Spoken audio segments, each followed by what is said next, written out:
น้องเลยเนาะก็อันนี้ก็เป็นสิ่งที่จำเป็นเนาะทางตะพอเพิ่นเราไปนั่งลินอยู่ห้านมันนั่นแหละพี่น้องว่ามันเวลาพี่น้องบ่มาเว้าความบ่จังซี่บ่แล้วก็มีแขกมีคนมาบ่พันเวียกเด้แล้วผมบ่มีตังค์นั่งหรือว่านั่นน่ะสวัสดีครับผม FC นะฝั่งไทยฝั่งลาวและก็ FC เมืองนอกเมืองนาอยู่อเมริกาหรือโซนยุโรปนะพี่น้องเนาะที่ติดตามผมนะผมก็ไม่ได้ลงคลิปหลายวันแล้ววันนี้ผมก็จะมาพูดเรื่องเบาเตียงทองเลยนะพูดเรื่องแกทำไมคืออยากให้รู้ว่าผมเนี่ยติดตามแกมานานและผมก็ทำคลิปแกมาหลายคลิปเลยนะที่ทำเกี่ยวกับแกก็เพราะว่าผมชอบวิธีการช่วยเหลือของแกนะแกเป็นตัวแทนสายบุญก็จริงอยู่แกไม่ได้เอาเงินตัวเองออกแต่บางทีก็ออกเหมือนกันครับผมที่มีคลิปดราม่ากันว่าแกโน่นนี่เนาะก็เรื่องตะลุงนั่นแหละตะลุงแมงป่องแมงแปงอะไรนั่นที่มาพูดแต่เดี๋ยวนี้ก็หายไปแล้วล่ะเพราะมันไม่มีข้อมูลความจริงอะไรไงใช่ไหมไม่มีความจริงอะไรเลยออกมาว่าให้แกเสียหายเนาะก็พูดไปทีนี้ก็ผมก็จะไม่พูดเรื่องนั้นแหละถ้าแกไม่มาพูดอีกนะแต่ลุงแมงป่องผมนี่คือสายตอบโต้แก้ข่าวให้แกไม่ใช่แก้ข่าวหรอกก็คือพูดตามความจริงอะเนาะมันไม่ได้เป็นอย่างนั้นใช่ไหมล่ะผมก็ออกมาโต้แทนเพราะเราเป็น FC ไง FC ติดตามมานานแล้วผมก็เคยแต่งเพลงให้แกนะเทวดาเดินดินนะและทีนี้ก็สำหรับผมนะหรือคนลาวนะในประเทศลาวกับประชาชนที่ทุกข์ยากลำบากเนี่ยใครๆก็ชอบแกเนาะเขาคือพูดง่ายๆคือฮีโร่เนาะโหดเปรียบเหมือนฮีโร่เนาะนะเขาช่วยเหลือถึงอาจจะไม่ใช่เงินของแกโดยตรงหรือใช่ก็แล้วแต่เนาะแต่เขาก็คือทำด้วยใจนะเนี่ยเขาทำด้วยใจนะจิตอาสาพูดง่ายๆนะเพราะคนลำบากมันเยอะเนาะเราเห็นแล้วเราก็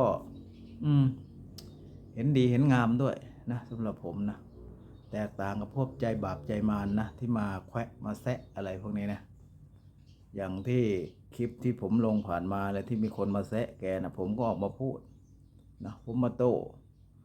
ท้าแม้แต่กินอาหารหมาถึงมันเป็นจริงผมก็จะกินให้ดูสำหรับผมนะผมคิดอย่างนั้นผมคือเป็นยังไงก็จะอยู่เคียงข้างพูดง่ายๆเดี๋ยวสักวันผมก็คงจะได้ไปเจอนะสุรบ่าวเตียงคงจะได้ไปคอลแลบสักครั้งหนึ่ง นะ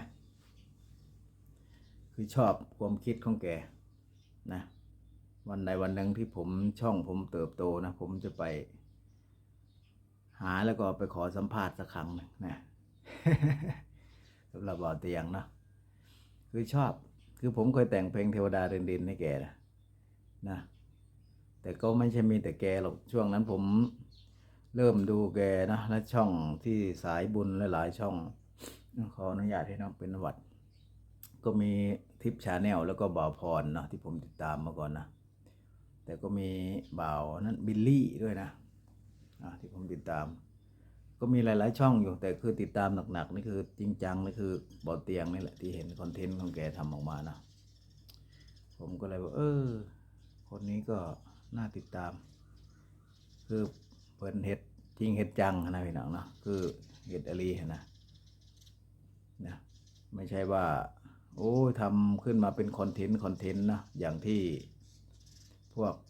สายต่อต้านนะสายบาปสายอะไรสายธรรมะสายอธรรมไม่ใช่ธรรมะเนาะธรรมะก็ต้องเป็นสายบุญใช่ไหม สายอธรรมนี่ออกมาแซะกันสนั่นหวั่นไหวเนาะคลิปก่อนๆที่ผมเอาลงเมื่อเดือน2 เดือนเนี่ยที่ผ่านมาในหลายคลิปอยู่นะที่ผมพูดเรื่องแกเนี่ยผมอันนี้ตอบโต้กับพวกนั้นนะเพราะผมเป็น FC ไง FC เข้าข้างยังไงก็เป็นไงเป็นกันผมคิดอย่างนี้ไงเพราะผมเชื่อนะว่าแกทำดีต้องได้ดีนะถ้าเปรียบเทียบนะคนเราดีขาวสะอาดหมดทุกอย่างแล้วก็ไม่สะอาดหรอกเนาะก็เหมือนพูดง่ายเปรียบเทียบนะเหมือนพี่เสกโลโซนี่เนาะแกก็ใช่ว่า จะไอ้นั่นแต่แกก็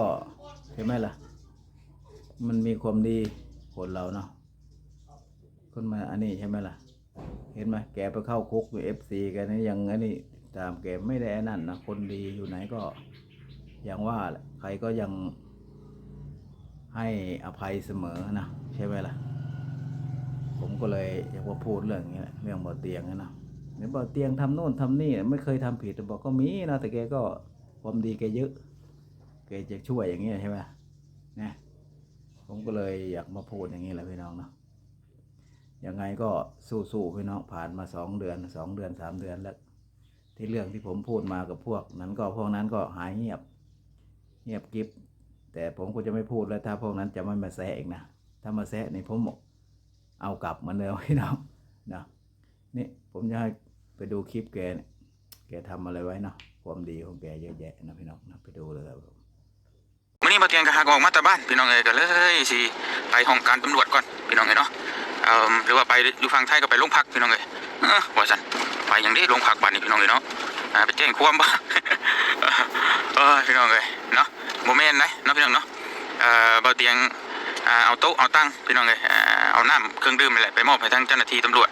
นะอยู่ตำรวจกลุ่มอยู่ใกล้ๆบ้านบ่เตียงนี่แหละพี่น้องเอ้ยทางเจ้าปกสกลุ่มที่12พี่น้องเอ้ยเนาะบ้านพินใต้ถือว่าอยู่ฝั่งไทยเกินมาเป็นโรงพักนะพี่น้องเอ้ยเนาะแต่ว่าเป็นโรงพัก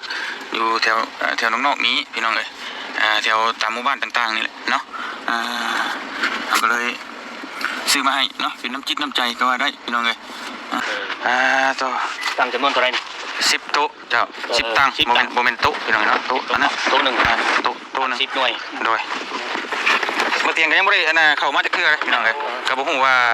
มันเป็นแบบใดโอ้ยโอเคแล้วก็น้ำและพี่น้องเอ้ยเนาะโดยมาประกอบส่วนเนาะสุกยุ่งพี่น้องเอ้ยเดี๋ยวว่าทีมงานโดยสุกยุ่งทางอันนั้นมีแล้วเนาะอันนั้นตู้อ๋อโอเค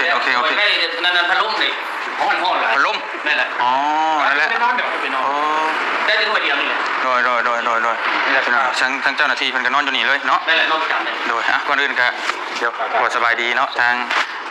พี่น้องโดยทางเจ้าหน้าที่เพิ่นพี่น้องอยู่ในเพิ่นเอิ้นกลุ่ม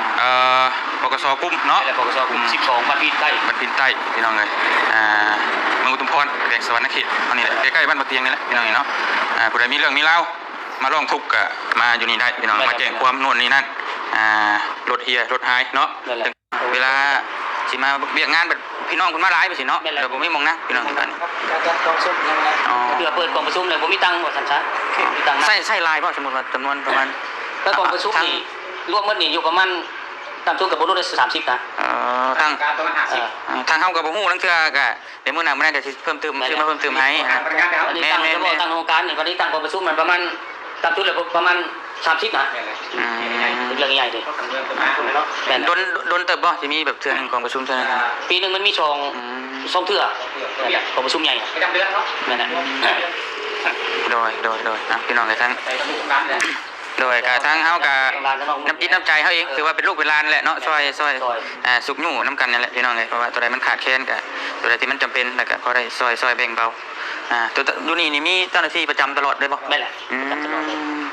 นั่นเทื่อเปลี่ยนไปเปลี่ยนมานั่นเทื่อผ่านมาเนาะบ่ได้ซื้อ100กาแฟมาฝากสินะบ่ได้เนาะจำอยู่ตลอดอยู่นี่นะบ่ได้เพราะว่ามีประชาชนเนาะพี่น้องเนาะหรือว่ามาแจ้งห้องทุกข์เนาะนู่นนี่นั่นแล้วก็มาได้ตลอดนะพี่น้องเอ้ยมาอยู่นี่เลยบ่เวลาแจ้งความหรือว่ารถเฮียสิหายนู่นนี่นั่นมีคนขี่ลักขี่ขโมยมานี่ก็มาแจ้งอยู่นี่ได้เลยเนาะแจ้งอยู่นี่แล้วก็พวกเราแจ้งไว้โดยมาแจ้งความอยู่นี่แจ้งความอยู่นี่จดแจ้งไว้แล้วเนี่ย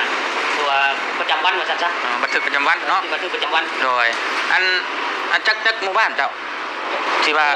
ที่มาขึ้นกับกลุ่มนี้นะมันพี่ใต้ในกลุ่ม12นี่แต่ว่ามันมี7บ้าน1นี่มีบ้านโคกใหญ่เลย2โคกประวาย3นาจาร4สวนสว่างเนาะ5พี่ใต้6พี่เหนือ7สีบุญเรืองโนนย่างนี่บ่แม่นบ่ขึ้นกับบ้านเดียวโอเคโนนย่างกับโนนสว่างกับโนนกรุงบ้านเดียวโอเคค่านี่มา เขตนี้เนาะ6-7 บ้าน นี่ถือว่าทางเล็กที่3ข้างบนนี่ถือว่ามี5บ้าน โดย ทางเบื้องกันทางบ้านพุ่นถือว่าบ้านพวกใหญ่ถือว่ามี2บ้านพวกใหญ่พวกบ่ไหว โอเคพี่น้องเนาะแต่ภายใน7หมู่บ้านนี้มีเรื่องห้อง คนเมืองก็อยู่ในกลุ่มเฮาก็ตัวใน10กว่าพันคนเลย อ๋อ10,000 กว่าคนพี่น้องเนาะเอาบอกแบบนี้ก็10ปลายพันก็คือ10,000 10,000 กว่าคนพี่น้อง10,000 กว่าคน แล้วก็มี100 หน่วย 100 หน่วย 100 หน่วย อ๋อแล้วเจ้าหน้าที่มีจักคนบ่เนี่ย เจ้าหน้าที่พวกเขาถือว่าเจ้าหน้าที่กลุ่มนี้มี5 โอ้ แต่ว่าพนักงานอาคารมี1 โดย มาประจำนำนี้ โอ้พี่น้องเนาะเอาก็ทำงานหนักอยู่ได้เปลี่ยนกะกันเนาะ นั่นแหละ ต้องอยู่ตลอดพี่น้องเจ้าหน้าที่พอดีจักว่าเพิ่นสิพอดีพักเที่ยงไปจักเนาะ โดยพอดีพี่น้องเอ้ยเรียกกันนะบ่เพิ่นบุญนะบ่โอ้โดยโอเคพี่น้องเอ้ยเดี๋ยวมาเตียงกัน นี่เลยครับ โดยสิสุกยู่วันนั้นพี่น้องเอ้ยพอดีถือว่าทั้งลูกหลานก็สิเลี้ยงข้าวเที่ยงได้ซ้ำมื้อนี้เนาะพี่น้องได้มาหาทั้งอันนั้นแหละพี่น้องเอ้ยก็ถือว่าลูกเป็นหลานในบ้านนี่แหละพี่น้องเอ้ยเดี๋ยวขออนุญาตอันถ่ายรูปน้ำบัตรนึงเด้อเบิดทุกคนนั่นแหละโดยเห็นอยู่บ่บ่บุญโดยเห็นบ่ตังบางบ่เอาหาไปได้บ่บางบ่ประมาณนี้ก็ได้โอเคทางอันเราต้องมายืนก็ได้ปึ๊บโอเคโดยก็เลี้ยงเข้าทางนั่นเป็นพี่น้องเนาะโดย ย้อนเข้าร้านนี้เลย โดยยัดเข้ากระดานเลยบ่ ลงงานเจ้าได้แบบออกได้เลย ก็ตัวสิ่งสำคัญอีกอันนึงก็คือพัดลมแบบนี้เนาะพัดลมแบบอันนี้บ่แบบห้อยนี่บ่หรือว่า วงจรเนาะนั่นน่ะเอาตัววงจรเนาะมันปิ่น ใช่บ่ปิดฝาบ่ เล็กอยู่แล้วเอาตัวปิดเล็กอยู่นี่ ตัวเล็กแต่ตัวน้อยเห็นบ่โอเคโอเคประมาณ ปิดมือนึง ใส่2หน่วยเนาะ2หน่วยพอดีโอเค เราเปิดแล้วอยู่ในโอกาสมาใช้มันแม่นพอดีอันนี้เลยมันฮ้อนได้ปูดเนาะเดือน4เดือน5นี่อันตรายพี่น้องฮะสัตว์เบิ่งยังเบิ่งสัตว์อยู่ว่าจ้ะโอ้โดยยันว่าสมัยนี้มีแต่เบิ่งอยู่เนาะพอช่วยบ่ให้ง่วงนอนเนาะนั่งโดยพี่น้องเอ้ยก็ทยอยเล็กน้อยแหละเนาะพี่น้องเอ้ยเดี๋ยวค่อยนั่นกันไปพี่น้องเอ้ยซอยชูกันไปจังได๋ครับพี่น้องเอ้ยมาเตรียมกันสิขอตัวเดินทางก่อนบัดนี้เนาะ